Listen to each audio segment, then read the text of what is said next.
성경 말씀 골로새서 2장 6절부터 19절까지 말씀을 봉독하겠습니다. 네, 오늘 이제 대림절 3주째 되는 날입니다. 앞에 보다시피 초가 3개가 키워졌습니다. 이 초마다 별명이 붙어 있습니다. 첫 번째 초, 가장 짙은 보라색의 초를 사람들이 별명을 붙이기를 소망의 초다 이렇게 붙였습니다. 왜냐하면 이 땅에 구원자로 오시는 메시아를 소망하며 기다리는 초다 이런 의미가 있어요. 두 번째 초, 그보다 조금 밝아진 초는요, 그 별명을 붙이기를 평화의 초다 이렇게 이름을 붙였어요. 왜냐하면 평강의 왕으로, 어린아기의 모습으로 평화의 왕으로 오시는 분을 기다리는 거다. 그래서 평화의 초다 이렇게 얘기를 합니다. 세 번째 초, 오늘 밝혀진 초는 조금 더 밝아졌죠. 이 초를 가리켜서 기쁨의 초다 이렇게 부릅니다. 왜 그러냐면 목자들이 들에서 양을 치는 밤중에 천사가 나타나서 온 백성에게 미칠 큰 기쁨의 소식을 너희에게 전하노라 그랬죠. 그러니까 예수님이 오신 것은 세상에 주시는 큰 기쁨의 소식이기 때문에 이 땅에 기쁨의 소식으로 오시는 예수님을 기다린다라는 의미로 기쁨의 초다 이렇게 별명이 붙어 있습니다. 자, 이렇게 초의 이름들을 붙여놨는데 여기서 우리가 알다시피 성탄절에서 가장 중요한 것은 바로 예수님 그분입니다. 초의 색깔이 중요한 건 아니고요. 초가 갖는 그 별칭이 뭐냐도 중요한 것도 아니고 제일 중요한 거는 성탄절의 주인공은 누가 뭐래도 예수님이라는 거죠. 예수님이 빠져있는 성탄절은 그저 휴일에 지나지 않습니다. 예수님이 있어야 그 성탄절이 의미가 있는 거죠. 다시 말하면 예수님 한 분만으로 성탄절이 충분하다라고 얘기할 수 있어요. 그렇죠? 예수님이면 충분한 겁니다. 성탄절이 되면 여러 가지 상징물들을 만들어내지 않습니까? 길에 보게 되면 크리스마스 트리를 만들곤 하는데 광화문 감리교 본부 앞에도 또는 시청 앞에도 이런 트리가 그럼 세워지곤 하는데 이렇게 세워지는 그 크리스마스 트리 시내에 세워지는 거는요 아무리 못해도 한 2천만 원 정도 돈이 든다고 해요. 굉장히 많이 들죠. 그런데 아무리 돈이 많이 들어도 성탄절에 크리스마스 트리가 주인공은 아니에요. 그죠? 예, 크리스마스 트리를 세우는 이유는 사실은 이 세상에 빛으로 오시는 예수님을 기다리는 마음으로 세우는 건데 그 트리가 주인이 아니고 예수님이 주인이죠. 자, 성탄절에 예수님 빼면 성탄절이 의미가 없는 것처럼 우리의 신앙에서 가장 중요한 것은 예수님이고요. 우리의 믿음에서 예수님만 있으면 우리의 믿음은 그것으로 충분한 거고요. 우리의 믿음에서 예수님을 빼면 우리의 믿음은 의미가 없는 헛것이 되는 것입니다. 그래서 우리의 신앙에서 가장 중요한 것이 바로 예수님이며 예수님 외에 다른 것은 없다라는 것이 바울의 가르침이죠. 그런데 사람들이 처음에는 예수님만 믿고 시작했던 사람들이 시간이 지나다 보면 점점 여기다가 뭔가를 자꾸만 첨가를 시킵니다. 뭔가를 거기다가 덧붙여요. 왜냐하면 예수님만으로 구원받을 수 있다. 예수님만으로 죄사함 받을 수 있다. 예수님만으로 천국 갈 수 있다라는 것이 왠지 좀 불안해 보이는 거예요. 그래서 거기다 자꾸만 뭘 첨가시킵니다. 그 중에 첫 번째 첨가되는 게 있어요. 이것이 바울이 골로새를 쓰고 있을 때 골로새 교회 안에도 있었고 그 당시에 초대교회도 있었고 지금 우리가 사는 세대에도 비슷한 그런 현상들이 나타납니다. 첫 번째 뭐냐면요. 그것은 8절에 나오는 말씀을 통해서 우리가 봅니다. 8절 볼까요? 같이 읽습니다. 누가 철학과 헛된 속임수로 너희를 사로잡을까 주의하라. 뭐라고 써 있어요? 철학과 헛된 속임수로. 그 다음에 밑에 뭐라고 써있냐면요. 세상의 초등학문을 따르며 그랬어요. 자, 지식적인 거. 그래서 논리적인 것을 가지고서 신앙에 뭔가를 더 추가하려고 그래요. 예수님 한 분만으로 우리가 그를 믿으면 구원받고 천국 가고 죄사함 받을 수 있다라고 얘기하는 것을 주장하니까 어떤 사람들이 헬라 철학의 바탕을 두고 있던 사람들은 그래도 이게 뭔가 좀 말이 안 되는 것 같으니 말이 되게 만들어야 되지 않겠느냐, 그리고 지적인 것을 이용해요. 그래서 그들이 이렇게 얘기했습니다. 신이라고 하는 분은 거룩하시고 흠이 없는 분이다. 그런데 인간이란 존재는 허물이 너무 많고 죄가 있는 더러운 존재다. 그런데 하나님이라는 이 신이 아기 예수의 모습으로, 즉 인간의 몸을 입고 이 땅에 왔다는 건 도대체 아무리 생각해도 말이 안 된다. 어떻게 깨끗하신 하나님이 더러운 인간 몸속에 들어올 수 있고 더러운 몸속에 들어온 그분을 통해서 우리가 어떻게 구원받느냐? 그건 불가능하지 않느냐? 이렇게 생각을 했어요. 논리적으로 생각한 거죠.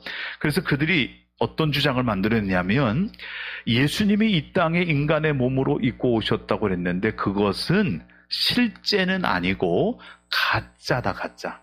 그렇게 보여졌을 뿐이지 실체는 아니다. 그걸 가현설이라고 그래요. 가짜로 보여진 거다, 가현설. 자, 그 다음에 뭐라고 얘기했냐면 이렇게 예수님이 가짜로 나타났다는 건 예수님은 육신이 아니고 영이라는 거기 때문에 영이신 예수님을 알려면 특별한 영적인 지혜가 필요하다. 영적인 지식이 필요하다. 그랬어요. 자, 이렇게 가면 이 헬라 철학을 통해서 어떤 문제가 생기냐면요. 신앙이, 믿음이 성경 그대로 믿는 믿음이 아니라 영적인 것을 더 중요하게 생각하고 그것을 추구하는 신비주의적인 것으로 치우치는 일들이 벌어져요. 하나님이 영이니까 예수님도 영이어만 되고 육신으로 나타난 건 가짜로 보여진 거다. 그러니 예수님은 영이셔야 된다. 그러니 이 영이신 예수님을 알려면 특별한 영적인 지식이 있어야 된다. 이렇게 얘기하는군요. 신비주의적인 그 영적인 지식 이런 것들을 이제 간다고요. 그러니까 여기에 이제 문제가 생겼어요. 그 다음에 두 번째 문제가 또 생깁니다. 여러분 말씀 한번 보실까요? 16절입니다. 16절 같이 읽어보겠습니다. 그러므로 먹고 마시는 것과 절기나 초하루나 안식일의 이유로 누구든지 너희를 비판하지 못하게 하라. 그렇죠? 자, 먹고 마시는 것, 절기나 초하루나 이거 뭐냐면요. 다 율법의 조항입니다. 여러분들은 대한민국에 태어난 걸 행복한 줄로 아셔야 됩니다. 여러분들 이스라엘 땅에 태어났으면요, 그 좋아하는 삼겹살 꿈도 못 꿉니다. 그 좋아하는 콜라겐 많은 족발 꿈도 못 꿉니다. 그렇게 먹고 싶은 랍스터 손도 못 댑니다. 율법에 다 금하고 있거든요. 오징어도 못 먹어요. 개도 못 먹어요. 꿈도 못 꿔요. 그거는 음식의 규정에 맞지가 않아요. 지금 여기 먹고 마시는 것, 절기나 초하루나 안식일 이건 다 율법의 규정이에요. 그건 왜 이것을 주장하게 됐을까요? 사람들이 예수를 구주로 고백하기만 하면 구원받아요. 그랬는데 그 처음에 받아들여서 예수를 믿기 시작했는데 시간이 지날수록 뭔가 불안해요. 그래서 이런 생각을 하죠.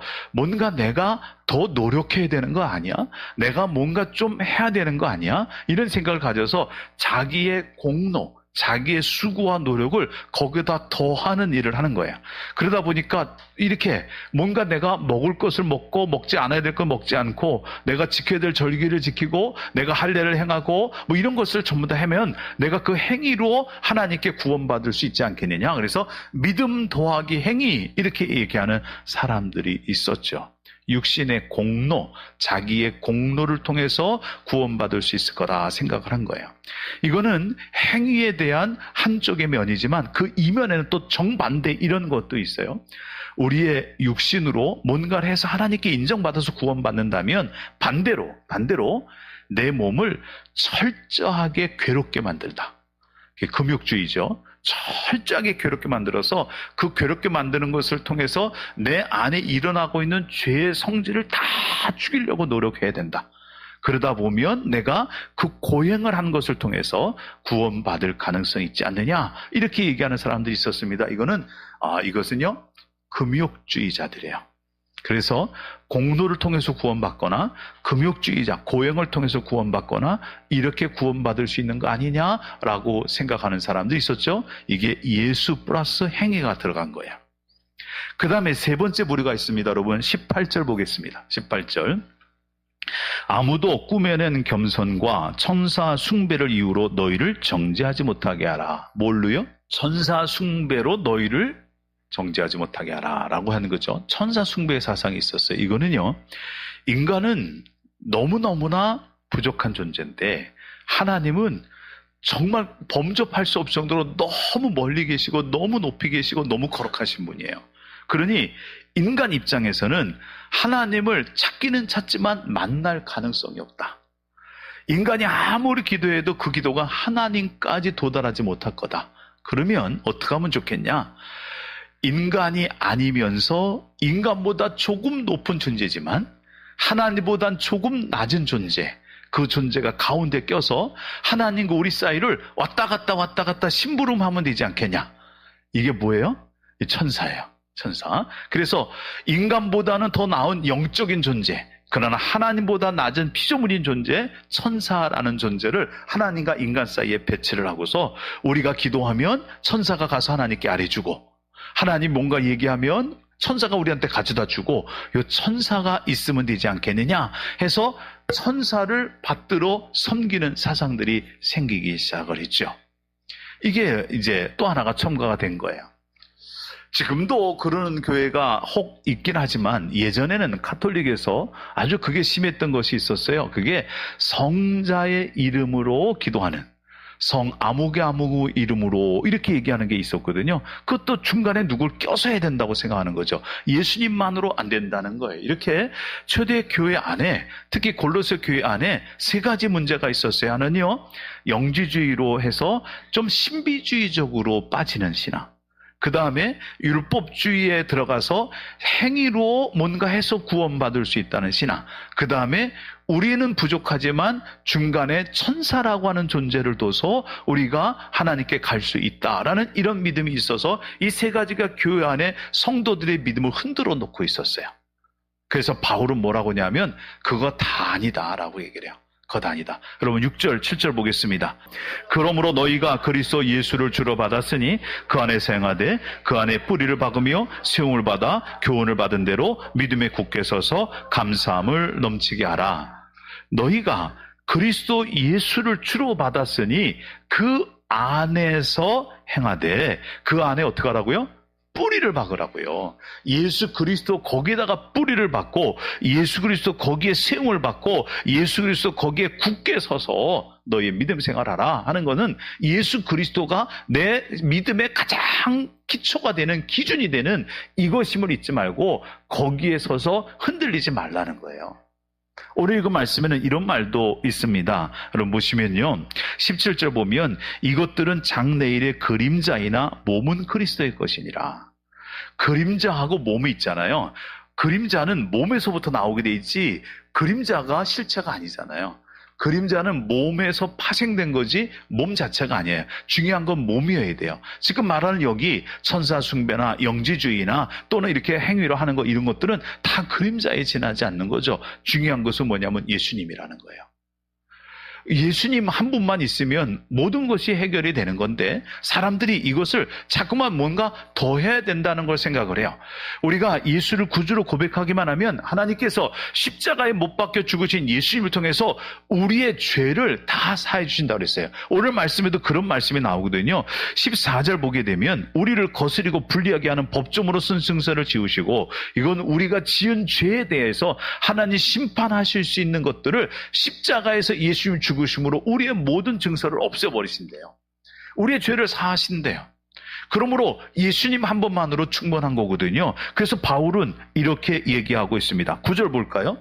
그 안에는 신성의 모든 충만이 육체로 거하시고 너희도 그 안에서 충만하여졌으니 그는 모든 통치자와 권세의 머리시라. 자, 보세요. 예수님이 이 땅에 오시는데 인간의 몸을 입고 오셨어요. 근데 인간의 몸으로 입고 오신 예수님 안에 하나님께서 뭘 집어넣어 놓으셨냐면 하나님의 신성을 충만하게 집어넣어 놨어요. 즉 그래서 예수님이 곧 하나님, 신이신 거죠. 근데 하나님은 부족함이 없는 분이거든요. 하나님은 모자라는 것이 없어요. 하나님이 전체란 말이에요. 모든 것. 근데 그 전체 대신에 하나님이 예수님 안에 거룩한 신성으로 충만하게 거하시니 예수님 그분도 부족함이 없는 완전한 것이 된 거예요. 그리고 우리는 예수님 안에 있으면 예수님이 가지고 있는 완전한 것으로 우리도 완전하게 되니 우리도 부족함이 없다. 뭐에 대해서? 구원받는 것에 대해서.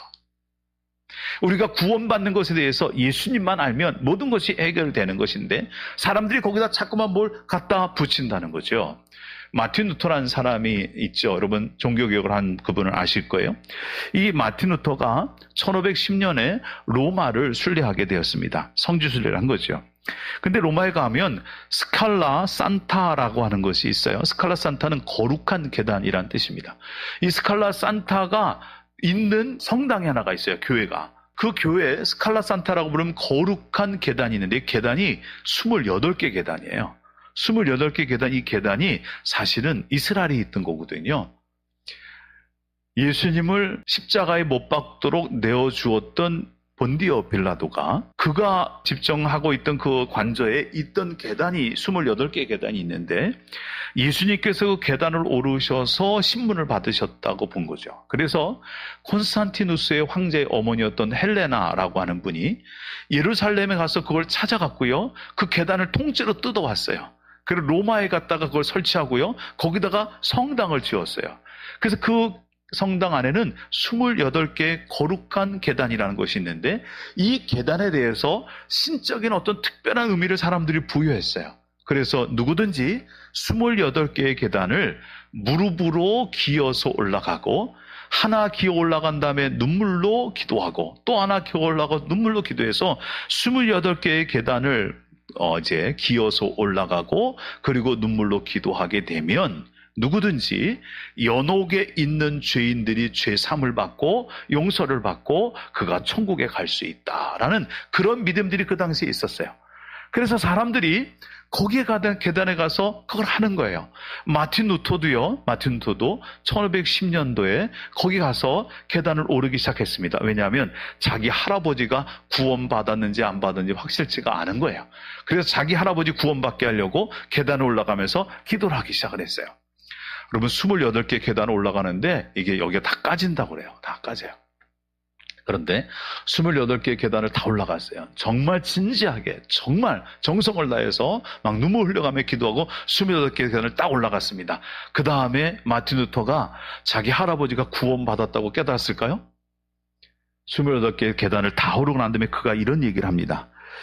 구원의 확신이라는 게 들지를 않는 거예요. 할아버지가 구원받았다는 그 느낌이 없는 거예요. 그래서 그가 얘기하기를 도대체 이것이 정말 사실인지 누가 알 수 있겠느냐. 28개 계단 무릎으로 거기 올라가면 구원받는다는 것이 정말 사실인지 아닌지 누가 알 수 있겠느냐. 그렇게 생각했죠.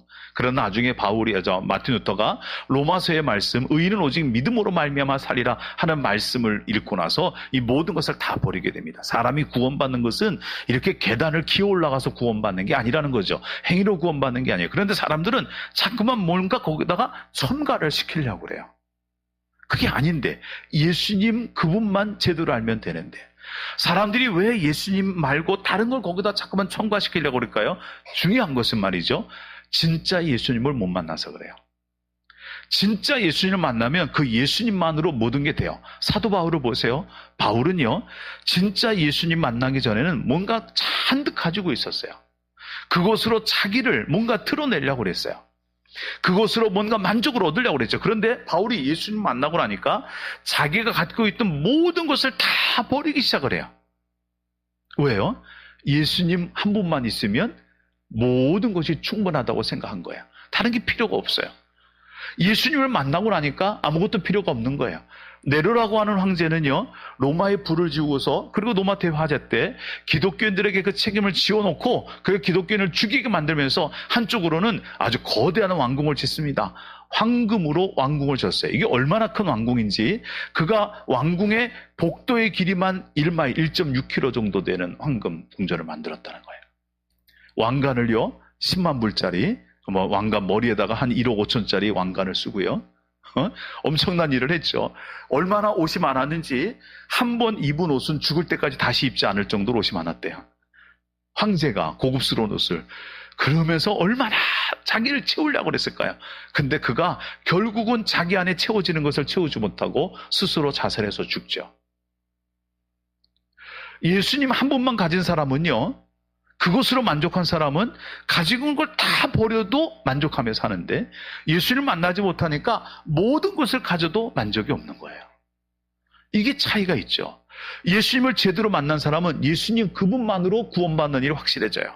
그런데 예수님을 제대로 만나지 못한 사람들은 거기다가 영적인 지식이 들어가고 신령한 어떤 은혜가 들어가고 거기다가 사람의 행위가 들어가고 거기다가 천사가 들어가고 뭔가 붙어야지만 된다고 생각을 하는 거예요.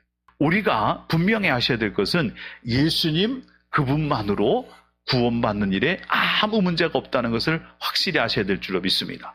예수님이 십자가에서 우리를 구원해 주셨어요. 예수님이 십자가에서 내 죄를 사해 주셨어요. 예수만 믿으면 우리가 하늘나라 가고 천국 가는데 아무 문제가 생기지 않을 줄로 믿습니다. 한 성형외과 의사가 있습니다. 여자분인데 꽤 실력이 있어요. 대학 교수도 하고. 그런데 이분이 남편도 이제 의사인데 결혼해 갖고서 아이가 잘 안 생기는 통에 4년 만에 아주 귀한 아이가 생겼어요. 근데 이 아이가 생기기 전까지 이 여자 의사, 이 성형외과 의사는 어렸을 때는 교회 다니면서 하나님 믿었는데 의사 생활을 하면서 세상 돌아가는 걸 보면서 그가 의문을 갖기를 하나님이 세상에 계시면 어떻게 이런 일이 벌어지시느냐. 그래서 그가 결정을 내렸어요. 하나님은 안 계시다. 그리고 그 다음부터 뭐라고 하나님께 항의하기 시작했냐면 하나님이 정말 살아계신 것이 분명하면 나 좀 믿게 해보라고. 그리고 하나님께 그렇게 이제 살았어요. 그러다가 결혼했는데 아이가 생겼죠. 아이가 생겨서 좋아했는데 좋아한 것도 얼마 안 가고 나중에 검사해 보니까요. 이 아이가 다운 증후군에 걸렸다는 거예요. 뱃속에 있는 아이가. 의사가 이 아이를 포기하라는 거예요. 제왕절개 할 수 있는 마지막 시간이 얼마 안 남았다. 포기하라. 근데 본인이 의사잖아요. 남편도 의사예요.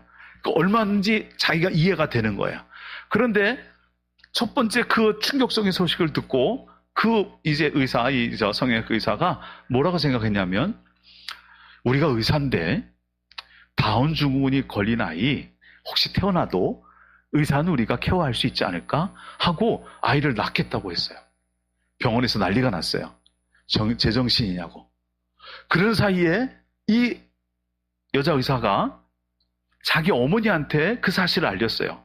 내가 임신했는데 병원에서 이렇게 얘기하고 다운 증후군 걸렸대. 그 어머니가 믿음이 좋은 권사님이거든요. 어머니가 그 다음부터 기도 시작한 거예요. 새벽에 가서 기도하고 밤에 가서 기도하고 철야기도 하고 음식도 하고. 그러니까 의사였던 딸이 어머니가 그 하는 행동을 보고 비웃었어요. 이게 의사가 과학적으로診断해서 다운 증후군이 걸렸다고 그러는데 기도한다고 되나? 어머니 헛수고하지. 그랬어요. 근데 아이가 태어나는데 정상적인 아이로 태어났어요. 깜짝 놀랐죠? 그러고 나서 1년도 채 안 돼서 둘째가 또 생겼어요. 둘째가 생겨서 너무 좋아했는데 이 둘째는 또 한 가지 문제가 있어요. 둘째한테 이 산소와 영양이 공급하는 그 대추 있죠? 그게 잘못돼갖고 이게 아이한테 산소가 제대로 공급이 안 되는 거예요. 영양이 제대로 공급이 안 되는 거예요. 이 아이가 뱃속에서 사산한다는 거죠. 죽는다는 거죠. 그러니까 의사가 또 그러는 거예요. 병원에서 수술해야 된다. 아니면 산모도 죽을 수 있다. 이렇게 된 거예요. 그런데 이 소식을 알려주니까 엄마가 또 어떻게 해요? 또 밤새 기도하기 시작한 거예요. 철야 기도하고 막 금식 기도하고 난리가 났어요. 병원에서는 빨리 수술하자고 그러는데 의사인 자기 입장에서는 아이가 미리 태어나서 인큐베이터 들어가면 문제가 심각한 문제가 많이 생긴다는 거예요. 그래서 억지로 버텨요. 버텨서 마지막까지 채우려고 애를 쓰는데 의사가 나중에 뭐라고 하냐면 병원에서 이 아이가 2kg 미만으로 태어난 아이는 인큐베이터에 넣을 거고 당신은 산모는 태어나셔야 된다. 그래서 이 아이가 2kg 넘을 때까지 인큐베이터에서 자라야 된다라고 얘기하는 거예요. 산딸이 다가왔는데 아이의 몸무게가 아무리 생각해도 1.5kg밖에 안 되는 거예요. 이제 얼마 있으면 낳아야 되는데 일주일 뒤에 낳아야 되는데 엄마한테 또 전화했어요. 엄마가 불이 났어요. 기도하기 시작한 거예요. 막 구역식구한테 얘기하고 막 합심 기도하고 그랬어요. 출산 딱 했는데 얼마나 태어난지 아세요? 2.05kg. 그래서 엄마와 같이 퇴원을 했어요. 이 여자 부인이 이거 뭐지? 그런 생각이 드는 거예요. 의사 입장에서 봤을 때는 불가능한 일이 2번이나 벌어졌잖아요. 그런데 있잖아요. 또 1년 안 돼서 또 아이가 생겼어요.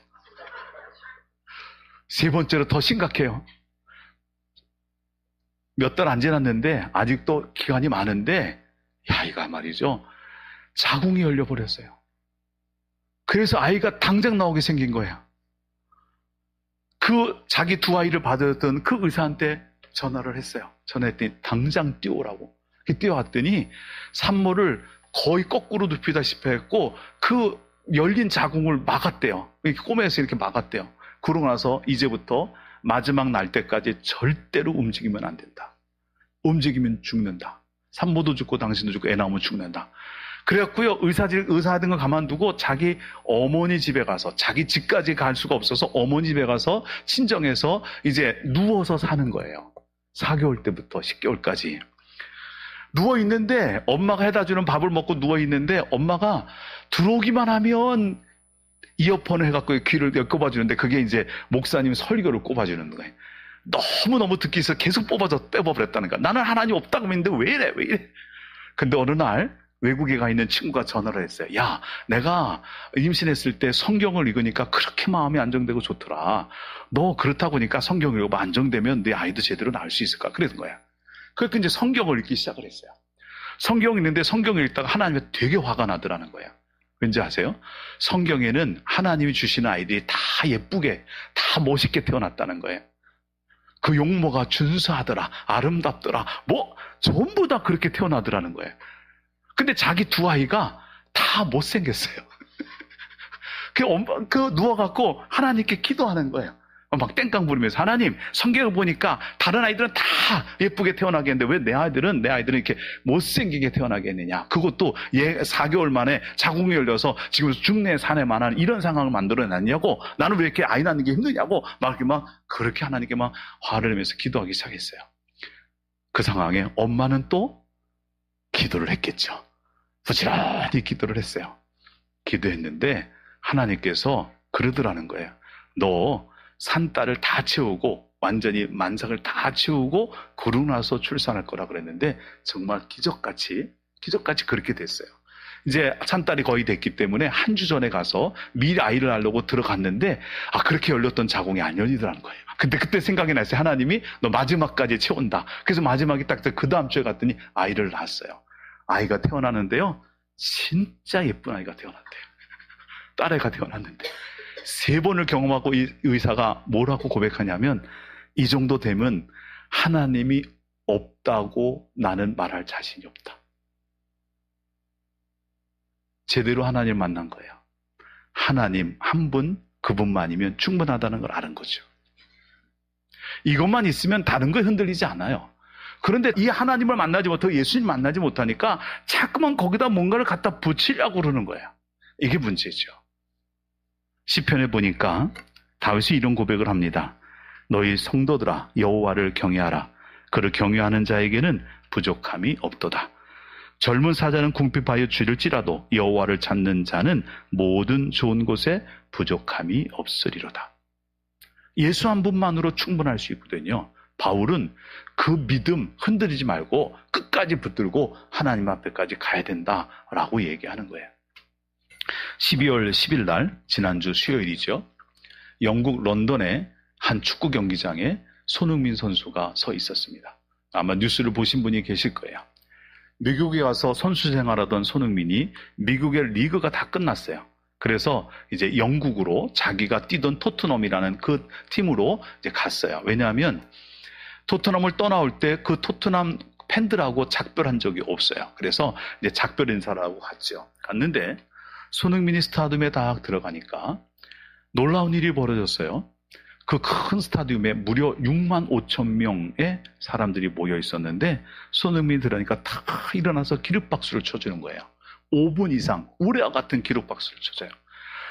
역사 이래 그런 박수를 받은 선수가 없었다는 거죠. 손흥민보다 더 유명한 토트넘 선수가 있었습니다. 케인이라는 선수가 있었어요. 근데 케인이라는 선수는 그날 저 VIP 룸에서 그 박수 치는 광경을 보면서 눈물 흘리고 있었어요. 너무 감격스러우니까. 5분 동안 우리와 같은 박수가 스타디움에서 막 쳐지기 시작하는 거예요. 손흥민이 얘기를 해야 되는데 마이크를 바꾸서도 눈물이 나서 울먹거려서 말을 못하는 순간이 벌어졌어요. 그리고 그가 인사를 하고 나중에 떠나서 나올 때 되니까 또 그 스타디움에서 내려가는 그 손흥민을 보면서 예전에 운동장에서 뛸 때 불러줬던 손흥민 응원가 있어요. 소니 응원가, 그 응원가를 그냥 목소리가 높이라고 막 외치기 시작하는데 대단했죠. 대단했어요. 근데 전 그걸 보면서 이런 생각이 들더라고요. 설교를 준비하면서. 야, 6만 5천 명이 함성을 지르는 곳에 서 있는 그때의 기분이 어떨까?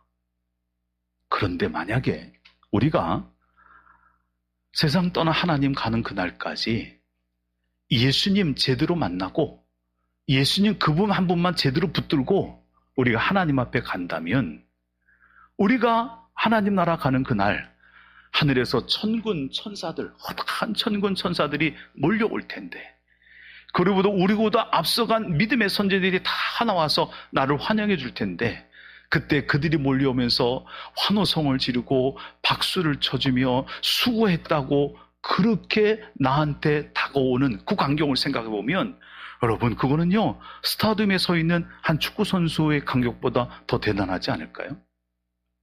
우리가 이왕의 믿음 생활했으면 적어도 그 모습 봐야 되지 않겠습니까?